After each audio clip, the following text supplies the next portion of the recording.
Yeah, I'm back with another banger. Don't forget to like, comment, subscribe, and let's get into it. Peace. Hey guys, back at it again. Let's get to it.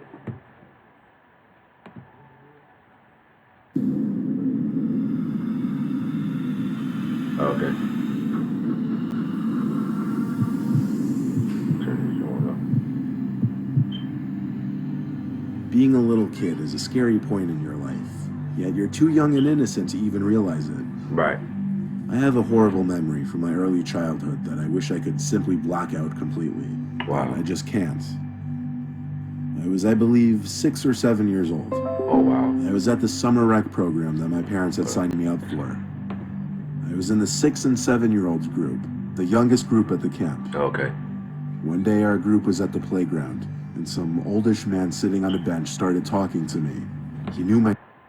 And that's where it all starts. It's always right. Phone charger, by the way. Always the old guys, man. Always. That is crazy. 6 or 7? Oh man. Like, what are you like? Yeah, you're like kindergarten or first grade, just about. Gosh. my name. I remember feeling very comfortable with him. Nope. Like he seemed kind. Yo, He nah. gave me a candy that I ate on the spot. Nope. And he offered to push me on the swing. Mm-mm. I think I told him that's all right and continued talking to him, asking him dumb little kid questions. He introduced himself as Robbie, I still remember to the day, and told me he was friends with my mom. No, he's not. Since she was running late, he'd have to pick me up after camp. I said okay, and around that time, my counselors shouted for our group to assemble our line by the gate so we could leave.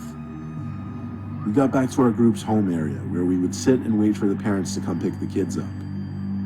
I saw Robbie approaching the bench, and he said to Cal, one of my counselors, that he was picking me up for the day No. since my mom wasn't available. No. Cal looked at me and made sure I knew him. I nodded my head. Cal crossed my name off in his notebook and high-fived me goodbye, and I walked off with this Robbie guy.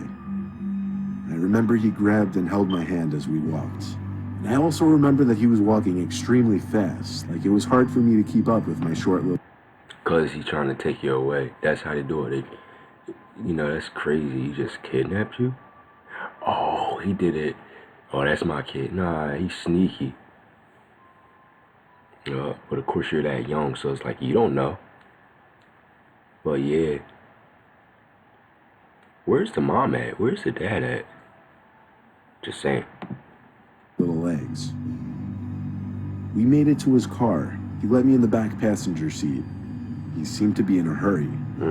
He rushed into his seat, started the car, locked the doors, and started driving fast out of the parking lot. Cause you know what he's doing. I asked, "Are you taking me home?" "Yeah," he replied.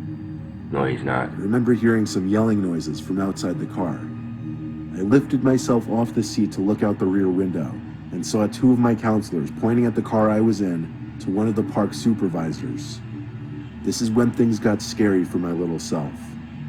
As I was looking out the back window, the man screamed at the top of his lungs to get the fuck down. I got so scared I started to cry and tried opening the door when he was at a red light, but he had the child lock on. He tried to calm me down by apologizing, saying he was driving me home. You lying. I can't remember what exactly I was thinking, but I do remember being scared, starting to wonder if I was actually being brought home. No, he wasn't. We were in the car for quite some time, and I started to realize I didn't recognize where we were. Yup. We were not anywhere near my house. Wow. I felt like I had to throw up from being so scared. Throw it up on him. I remember Robbie muttering, oh shit," constantly under his breath, and he kept looking in his rearview mirror. 12. Then, the sound of a police siren directly behind us made him scream in anger once more.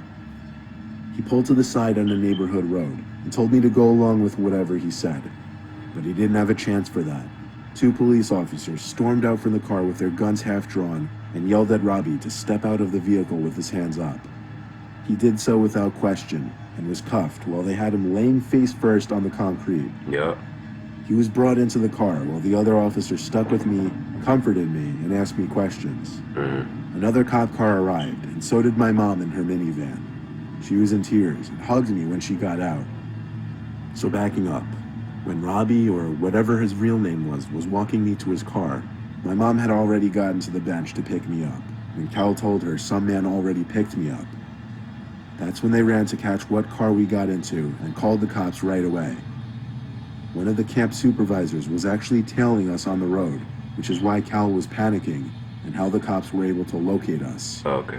Now you can see why I wish I could block this memory out. Yeah. It's disturbing, it's sickening, and I often have to think about the horrible, unimaginable things that could have been done to me if I had not been saved. Yup. Wish you didn't have to pay full price for Nintendo gear? Wikibuy can help with that. It automatically compares Amazon's prices to other sellers and notifies.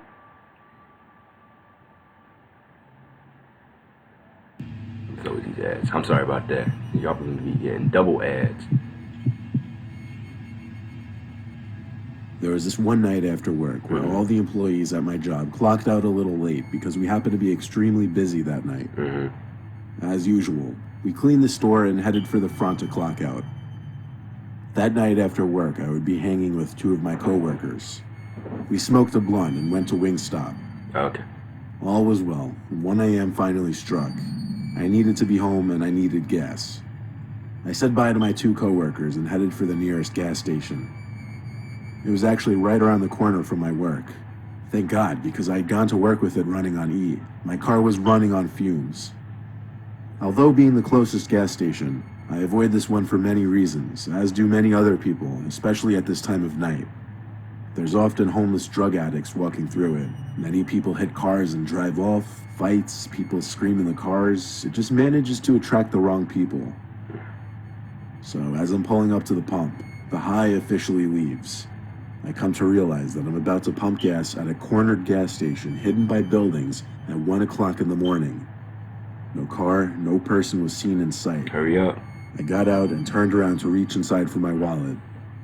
I come up, and there's this homeless man going through the trash with this very large white bag. Yeah. I'm not talking about big hefty that promises to keep all your household trash intact all the way to the outside trash can. I mean, this bag was freakishly big, and I couldn't see through it. I was startled at first, as I didn't even hear him walking or anything. I insert my card and look over. His head is in the trash at this point. I see him digging for recyclables, I think, and I just continue trying to get the thing to take my card. To be safe again, I make sure I lock my car once more, and this is where things get scary. As the sound of the car goes off, this man perks his head up, almost deer-like, and makes direct eye contact. He looks to be at least 6'4", but really skinny. Tall. He had injection marks all over his body, and his skin was peeling, rashing, and he had a buzz cut. Despite him obviously being a drug addict, his face wasn't affected too badly yet. Look, they gave me a bag big enough to fit a dead body in. The words didn't seem real. I felt the color leave my body. And just then, this man picks up an old metal little kid's bike from the other side of the trash can. He begins to slowly, step by step, come closer and begins telling me he wasn't going to take me. No. He held the kid's bike like it was weightless. Mind you, I'm a girl and personally have no arm strength. Wow. I'm not going to take you. We're not going to take you. Don't look scared. Look pretty. At this point, I was already inching my way closer to my car. I jumped for it, and that's when I booked it out of there and realized there was another man hiding at the pump behind me. Wow. The other man was wearing a mask that covered both his mouth and nose. So much could have happened that night, and I'm glad. See, by that situation, by you seeing him in the trash can, you should have already been in the car. So by the time the second man came out, it's too late. You already drove off. Well, it's time for you to go to another gas station. I'm just saying, it's time. But no, nobody out at night, and you see him digging in the trash can for it, right? And you see him start coming at you. That's when you should have hopped in. So you don't even have to worry about the second dude. You in your car, he behind you. You're going. That's crazy. Nobody out there. Glad it didn't go the other way. I'm pretty sure that man was going to come up from behind me and either make me smell something to leave me unconscious or who knows what. Please be safe out there and always be prepared for the unexpected.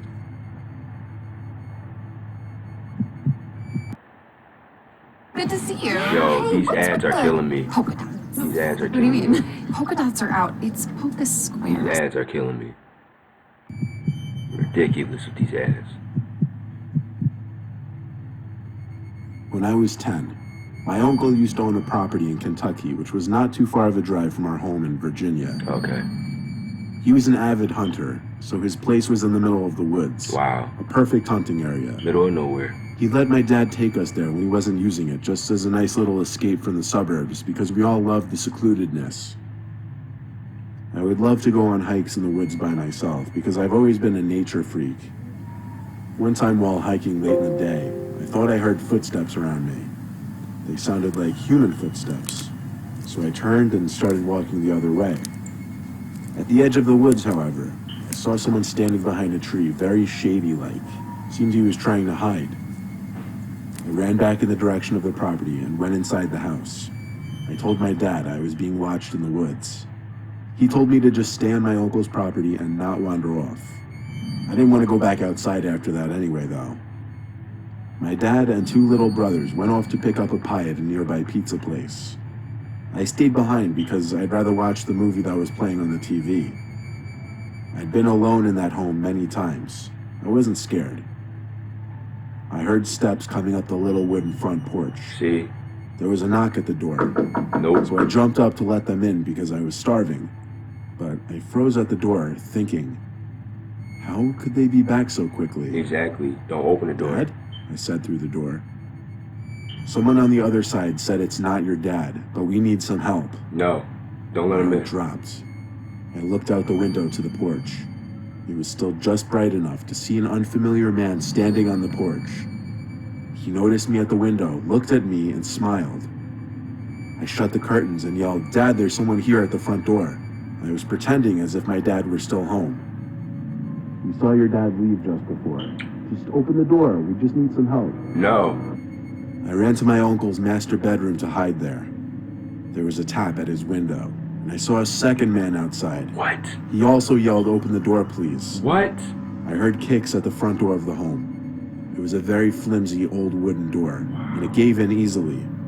I panicked and went to my uncle's closet where he kept his guns. Wow. I grabbed his shotgun, which he taught me how to use, and as the door to the bedroom opened, I aimed the gun at the tall man's torso. He raised his hands and nervously laughed, telling me to calm down.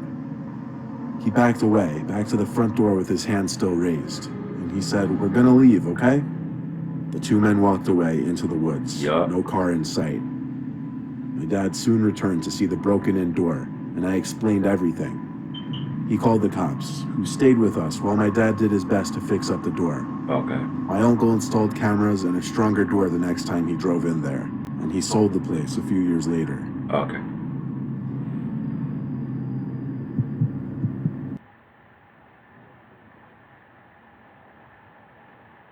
If you ever buy Xbox gear, you should use WikiBuy. It's a browser extension that... These ads are ridiculous. It's really ridiculous. I'm sorry. I don't know why I have too many ads, but, you know. And this Xbox, like, nobody cares about Xbox. The following story takes place on one of the worst days of my life. My crazy ex-girlfriend and I had just broken up after having a screaming match in her car.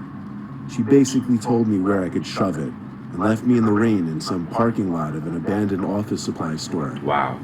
It was way too late in the night to call either of my parents to pick me up. And of course my sister was in a different state. Wow. So I tried Of calling course. an Uber as I walked out of the lot towards the street. Okay. I swear, adding to my misfortune, every single Uber canceled on me. Wow. One after the other. Wow. It got to the point I wanted to cry out loud and scream. I was a 15-minute walk from home. I figured to hell with it, I'd walk it. But shortly into my walk, an SUV pulled up to me. 3 guys were inside. They seemed around 30. The guy in the back said, "Yo man, you need a ride?" Nope. No. I figured why not? What did I have to lose at that point? It beats walking in the rain. I hopped in the open seat in the back and thanked all of them. I'd rather walk in the rain, getting soaked, than get in a random car who I don't know. That was a shame what the Ubers did. The Ubers like, I ain't getting you. Because with Uber, it's more safer. You know, it's more safer. You see the guy's face, right? Or the girl's face. You see the driver's face. You see their license plate, right? And Lyft too, same thing. You see what kind of car. They got a Toyota, they got a Nissan, they got a Ford.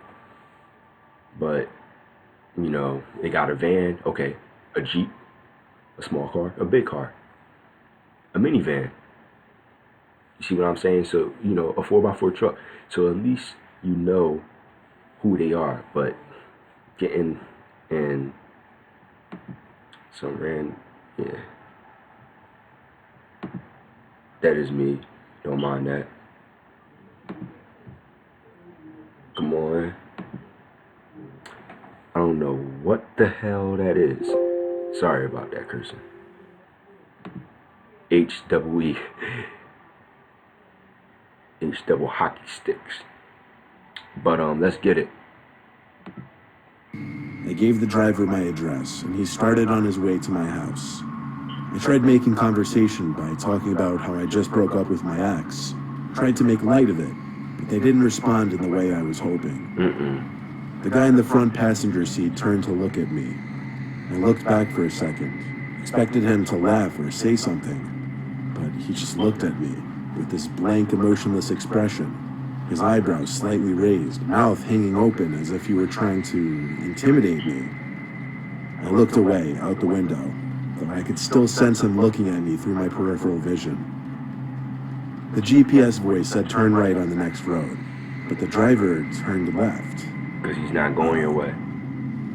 No, I think you went the wrong way, I said to the driver. The guy sitting right next to me said, nah, chill, man. The lack of communication in this car was really adding to the building tension. Yeah.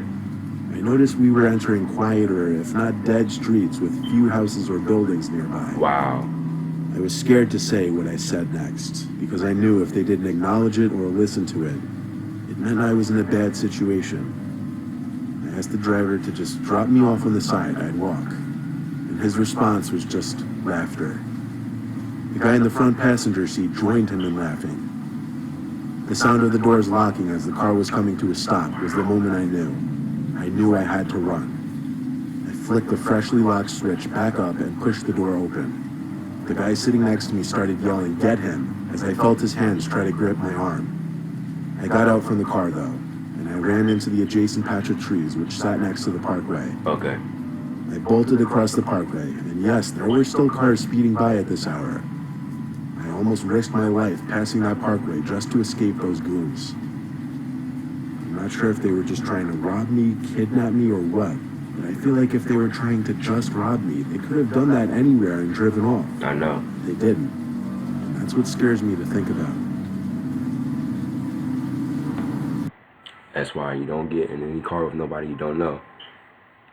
Yeah, but these ads are killing me. But hate how YouTube has these random ads and you always monetize what people be saying. But hope you guys enjoyed the video. You know, these ads are crazy. Now you guys gonna get double time the amount of ads. But I'll try to lessen on that.